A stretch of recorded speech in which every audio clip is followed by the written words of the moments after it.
now. Okay. Yep. So, here's the papers that gave you. Okay. So here's your notice of meeting, and then there's our. All right, so we can get started? Yep. Well, this is a meeting of the City of Newburgh Audit Finance Committee for the IDA. It's Monday, December 5th, it's 5 p.m. We're meeting in 83 Broadway on the second floor in City Hall in Newburgh, New York.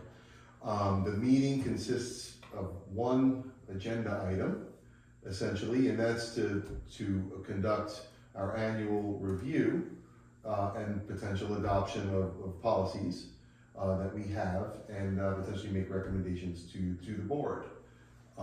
We have 1, 2, 3, 4, 5, 6, 7, 8 policies in total to go through tonight. So I can go through them if you like. that would be wonderful. Right. So first up is our investment policy. Does anyone have any recommendations that they would like to make toward our investment policy?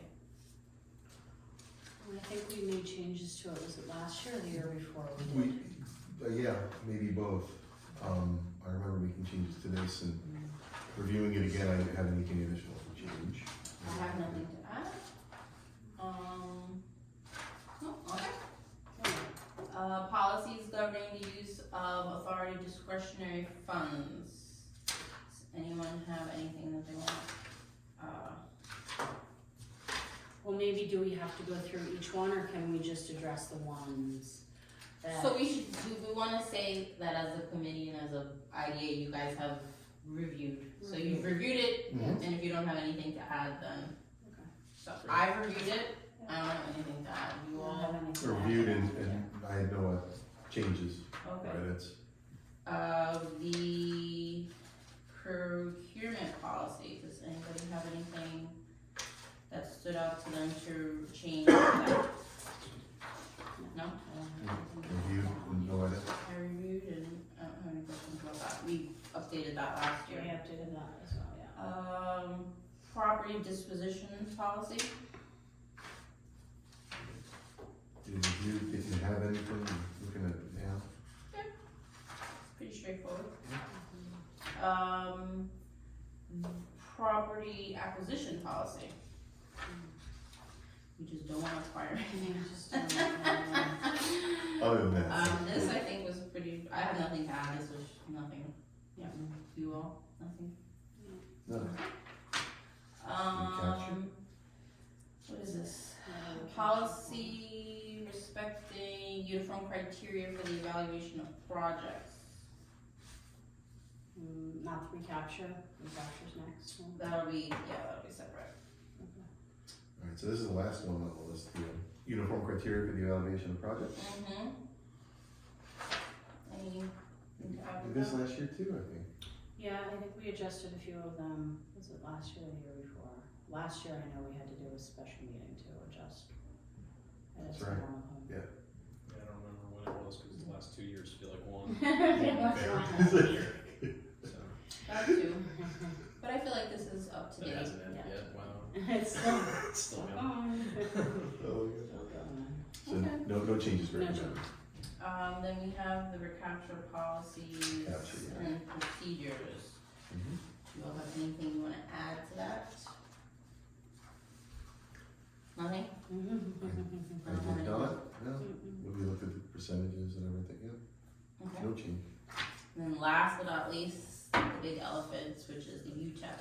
UTEP, Do you all have anything that you wanna add to? I mean, this is honestly, like, it's just a good refresher each year to So read my them again, and as we're doing projects. Feeling about the UTEP, cause I know we go through this, and I helped work on one of the last revisions of it. Yeah.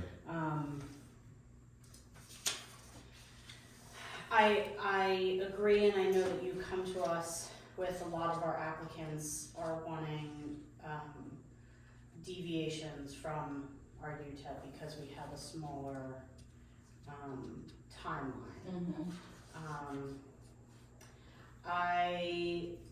You know, it causes a certain process to get deviations, but at least personally, I still feel like I don't think as of right, I just don't think that we have any categories, specific areas where we can as of right say comfortably, okay, you should get 15 or 20 years without a formal sort of review of it. I also, again, as I have suggested, or have, as we all know, you know, we are very conscious of dotting our i's and crossing our t's, and I think that a change like that to our UTEP would be potentially inflammatory where it doesn't need to be. Mhm. So I think we were very conscious about putting in the UTEP what was applicable, and I think we can still continue to operate under these premise and just have to review exceptions as exceptions. I don't know. Others may disagree. That's just No, my you're personal right. opinion. I think, yeah, I mean, a couple of recent applicants, maybe if they didn't turn out to be exceptions, you know, it doesn't necessarily mean we have to alter the policy to accommodate that, thinking that there's gonna be more. I mean, exceptions should remain exceptional. Yeah, and I think being very specific about exceptional when an application comes through, I think you need to be pretty discretionary about who we're looking to provide an exception for and why. Right. Okay. Yeah, so it's inherent in the process that we wanna look at and treat it as such. So if we were to revise the UTEP, it takes that way. Yeah. So we do just meet a new set of standards, and we're not ready to do that. No, I think the UTEP as it exists is as broad as it ought to be. Yeah, I think the challenge for IDAs, just in general, you know, there's like articles that are written about that, it's like, once an applicant gets the benefit, but then when you add on like all the fees of their attorney, our attorney, Yeah. public hearing, cost benefit analysis, Sure. like at the end, are they, Yeah, they netting out. yeah, Yeah. and if they're not, then the process is just not gonna be worth it for them. But that's not, unique to us, that's, IDAs across the state face that issue, right? So, you know, this 10-year one, it's unique. Yeah. You don't really know until a developer comes along, plugs in their numbers, and Right. how do you know? I mean, I think if we had specific areas, or we get to a point where there are specific, like you've shown us in other UTEPs, specific zones. Yeah. Where Newburgh is so broad, to define a neighborhood, or to define a certain use is difficult. If we had something like, say, the waterfront development, and we could define a zone as being priority and have a specific set of rules different than the rest of the city, it's just hard because, like we've said, every building can come in and say that, you know, they're unique in the most important part of where they are in their individual neighborhood. And there are a lot of different neighborhoods and a lot of different things going on here. So it's really hard to pick, you know, a certain corridor, a certain area to say, okay, we're picking this zone and giving you a specific benefit that makes it easier. And, you know, of course, our objective is to bring in jobs and, you know, commercial tax rateables. And so we don't want to disincentivize developers, but at the same time, we are also all residents and taxpayers, and are also concerned about, you know, how many benefits. Yeah, that I'm also and, afraid as well.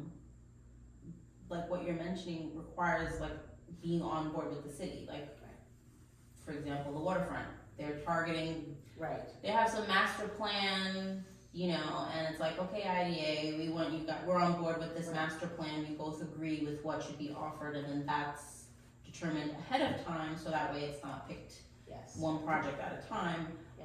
But we're not there Well, and yet, that's so. a package, and I know Right. that that's something that, you know, was discussed in the past, and Yeah. would be a great I still firmly believe a great collaboration with a bunch of other boards, like planning board and zoning board, to come up with these kind of canned packages when we get to that point, or targeted neighborhoods where the city, the planning board, the zoning board, the, what is the name of the, ARC. the IDA sit down and say, okay, like this is the initiative for now or for this year, and let's come up with a package among all of us. We all think that this area should be targeted, and this is what each one of us can collaboratively agree that we would offer to make it easier for a developer to come in. These are your as of right zoning, your as of right planning that we want to see here. These are the benefits that you get if you fit within this box, and I think that that's a great idea for targeted development. And I will put it on record that I think that it would be wonderful if we could as a city do something like that, because that really helps certain areas. But until that happens, it just is too difficult for us to target an area and not have all the other boards. Yeah. On board. That'll work. I agree. Alright, so if there's no change with that, then, that'll we'll stay as is, but, this isn't something that like you can fix and change in a few weeks, like it takes time, so, as the year progresses, and if you all have stuff that you wanna like suggest to like start getting the pot going, Sure. To talk about it in the future, then just let me know. Like if there's an opportunity to have those conversations, let me know. And or, if you're in those rooms where those conversations are happening, but it requires a lot of planning to get to that point. So as of where we are right now, it makes sense to just continue to use it as is. So then the only other thing that's left for me is the fee structure of the agency. That's super old, or just, every year keeps going by. So, first thing on here is that the agency should be charging, according to this, an annual compliance processing fee. As long as I've been here, we really don't do that. Okay. There are 2 projects that kind of get an annual bill of like $100, and I unfortunately don't have that knowledge from the people that were here before to understand why. One of them is like Corwin Court, and the other one is like Unitex. Those are not even projects. I don't understand with the agreement that they get charged $100 and it's $100 to just be digging and files and files and files of contracts to understand. But we do. It probably has to do with the LDC when this was set up, but we do have current projects that we report on. About 6 or 7 or 8 of them that could be charged annually that aren't. So we might as well. And how long does this annual fee go on? Until I'm not reporting on them annually. Until you're not reporting on them, not as long as the projects are in existence. Well, that's to determine the benefit. I would imagine. Yeah, it's hand in hand. Like Bourne and Penny, Belvedere, those housing complexes will exist even after the bonds or the pilots are finished. So. So the annual compliance processing fee is between $100 to $500. So sales tax is the smallest. Then they could have sales tax and a pilot, and then once the sales tax is done, then they're just reporting on the pilot. I don't know. I kind of have recommendations on this. Sales tax, mortgage recording tax, pilot. Yeah, I feel like I'm just going based off of whatever board decided these fees at whatever once upon a time ago. If 150 was the lowest and 500 was the highest, 500 should be going toward a project that has a pilot and a bond. The smallest would be a project that just has sales tax, like Benzina, the gas station. Right. When the gas station's done, then they don't pay that the sales tax benefit is done. Usually that's like a 2-year time period anyway.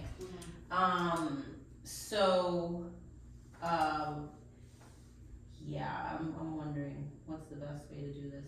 What are your recommendations? Because my recommendations are like categorizing them, but they could have any one of these things at any given time. Well, can you separate them into specific things and they only get a fee for, If they have you know, that if they thing, have two things together, then that's the 2 fees, instead of trying to say, yeah. come up with the example that they had. So it's sales tax, it's a bond, and it's a pilot. And you can have any combination of these. And where does mortgage recording tax? Mortgage recording tax is a one-time thing, Okay. it doesn't really Doesn't, require anything of me, Bob does that at the closing and then that's it. So, you know, you could have all 3 of these things. Well, I don't know, I was gonna say, is the bond bigger than a pilot? Sure. Of course, you're talking about way more money, but, you know, I send a trustee a letter, they tell me what the balance is, and then I use that and I put that into Paris. Right. But for the purpose of whatever the intent was to have this as an annual A fee. compliance fee, then, you know, that is how the IDA generates revenue, Mhm. which is not something that was considered in your, report, but, you know, let's say you get, I don't know, 2,000-3,000 a year from this, I don't know. What do we know what the comparable fees are to say the county IDA regarding with the same compliance processing fees? My phone is charging. No, I don't. Their application, their fee structure is a lot more complicated than ours. Is it one of those things, instead of just arbitrarily picking from a hat right now, can we say, if you can find some comparables, or talk to Bob, or see if there's some sort of reasonableness that we can approve, or we can recommend to approve all the rest of this, Sure. and at the time of the meeting, if you come up with Yeah. a feasible fee My structure, feeling is that reasonable. this is probably low. Mhm. Oh, certainly. That's my feeling. So if you wanna hold off and, you know, see if it should be something more than that, then Well, if you have, before we have the meeting, if you have any recommendations, Mhm. Specifically toward that, so that we don't have to, Yeah, I'll Just just, random I'll pick pick. Orange, I'll pick Duchess, okay. like Ulster or something, 3. I mean, there Closest are one. smaller municipality, doesn't Montgomery still have an IDA, and, instead of maybe a county one, do some of the town ones or the city ones, and see what those are. Okay, I can do that, and then my suggestion was wording this differently here, instead of, as I mentioned to them before, instead of like saying it like that, I would rather just give the exact decimal of what the amount is being multiplied as, because during the closing, it's just annoying. I would just Three. recommend to either bring it out to 5 or 7 decimal points, which is normally what. Okay, so it would still be 0.5, but in this case, it'll be 0.033. Yeah. Okay. It doesn't look like county IDA has a fee for annual Annual. compliance. They might build it in other ways, so I'd have to look at their application, their application for benefits. Yeah, that's It a might- $5,000 fee, that's a big one. Right, So it so might right be now we state charge funded. 1,000. Right, So that's also another thing. Well, because we thought our fee schedule was gonna go up significantly because of the state potentially passing a Correct. bill, which they did not do, so we haven't really addressed our fee schedule. If in addition at our meeting, if you have recommendations, if you think the fee schedule should change, I would say on one hand, because of everything that's going on, our fee schedule is probably light. On the other hand, given how we would like to entice, Yeah. developers, and we don't want to turn people away, and how, we're in a sort of high interest rate environment and all those other things, that I would maybe recommend holding our fee schedule with the thought of when we get to maybe a little bit rosier times, changing that. Yeah, so with that said, it's not apples to apples the way IDAs do this, like with the county. They'll charge some of their attorney fees up front with the application. Right. Bob has mentioned this in the past, so what happens here, right, is if somebody applies, they give me $1,000 check. We've had one applicant in the past where they didn't even make it to Right. the, public hearing, remember? That one Yes. particular project? Okay. So what happens is that $1,000 goes to the IDA, but by the time you guys decide, hey, this project is not for us, Bob has already done ours. in reviewing that project, Right. and he'll never see any compensation for that because they didn't make it to the next phase where he would normally send them a engagement letter. Right. So, you know, the way we could do this is an application fee could be $2,000, and what can happen is if That includes. like we could say it's 2,000, 1,000 for us, 1,000 for him, which kind of just covers his bases of like the work that he would do. I think what he suggested was, or I don't know how it worked, but like if the project doesn't happen, right, doesn't come to fruition, then they are reimbursed some of that money. Either So it's sort from of him like a and for us. retainer where he's only Yeah, using what he yeah, needs because to in use. this instance, he loses money whenever somebody comes to us and it's like, hey, let's talk about it, let's negotiate, and then he doesn't. I kind of feel like we shouldn't be responsible for that, and that he should have a better engagement process. Well, so, right, what would happen, it would almost be two separate retainers.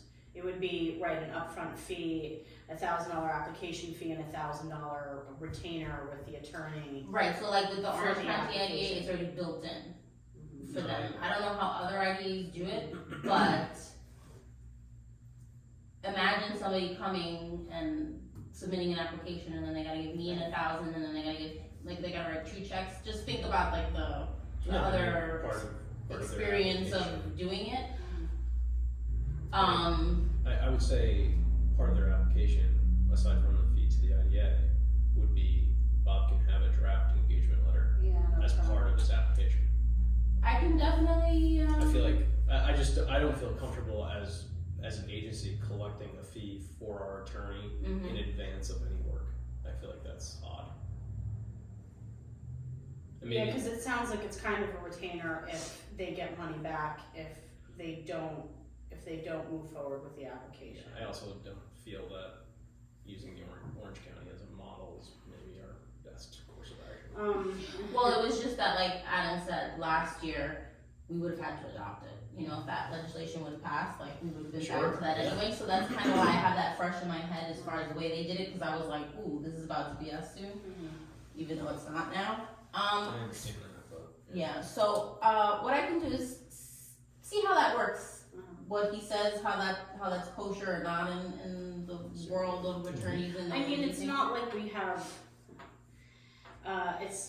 we're in a position, it's not like we have a ton of people who are just kind of ghost applying and running up hours, and, I mean, it happens every now and then, but the majority of them convert, and, you know, fees are processed that way, so, Yeah, now that I kind of have like a better hold on things, it's just like I kind of want to flush through things where I see money is lost sometimes, like, because, you know, up until last year, we didn't have the language that said here, 10 million and $1 and up, it was capped at 10 million, so we had a project that was like, you don't have anything above 10 million, and you guys could have been like, well, we're charging it anyway, but you decided not to. yeah. Then this language here that talks about a second mortgage, set up by the board in a case-by-case scenario. I can ask Bob, what is the industry standard? I'm sorry, I meant to ask before this and didn't have the percentage ready, because I forgot. But, you know, I would prefer that number just be on there, like you guys decide it now, and don't leave things that are like, oh, case by case, because then I have another board in a couple years and they don't have the same knowledge you had about the way things work, and then it's like asking brand new people, what do you think? And it's like, they don't know. So, like you were saying, I mean, I'm sure, you know, a lot of developers will want IDA benefits if they potentially could qualify, understandably.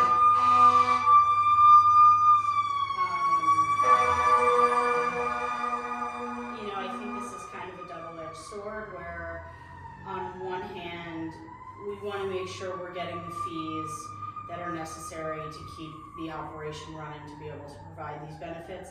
On the other hand, right, at some point, it becomes like a whole source of just generating lots and lots of fees for what, you know, to take out of a developer. that we want to try to provide a benefit to the city. So I understand the fees that certainly that we need to cover what it is we need to do, but on the other hand, you know, additional fees just because we're allowed to charge them, you know, I don't know are necessary. Yeah, I mean, I've never charged anybody a $500. Yeah. But I do think that should just be clear. What are the chances somebody else is gonna come in and have a second mortgage? Right. I don't know, but we had that happen and it wasn't there, and that's the day that we're like, oh shoot, it wasn't there.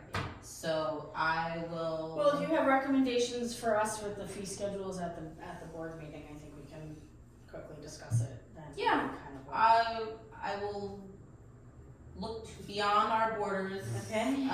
Yes. And give some recommendations on this. Yeah. But It's all out there.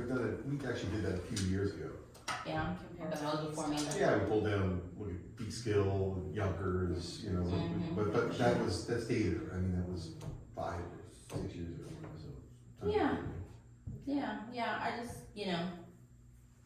on a case by case, it shouldn't be like that. It should just be like black and white. Right, this is what it is. Because then I can't make those decisions. I have to ask you, and then by the time we get together and make those decisions, time is ticking. The developer is like, I need this yesterday, and then you lose out on an opportunity because it's not in black and white. Okay. So I will draft this up in a little bit different way and explain my rationale Yeah, sure. and the reason why things have been chosen that way. And then that's it. Okay. So Wonderful. you Any guys. other business? No, so you will recommend to the board, Mm-hmm. all the policies without any changes to be considered to be passed for, the 2023 year. Yes. Right. Okay. Wonderful. Perfect. Do we have to officially vote to come out? Adjourn, yeah. I'll move to adjourn this meeting. I will second. All in favor? Aye. Okay. Thank goodness. No, abstention.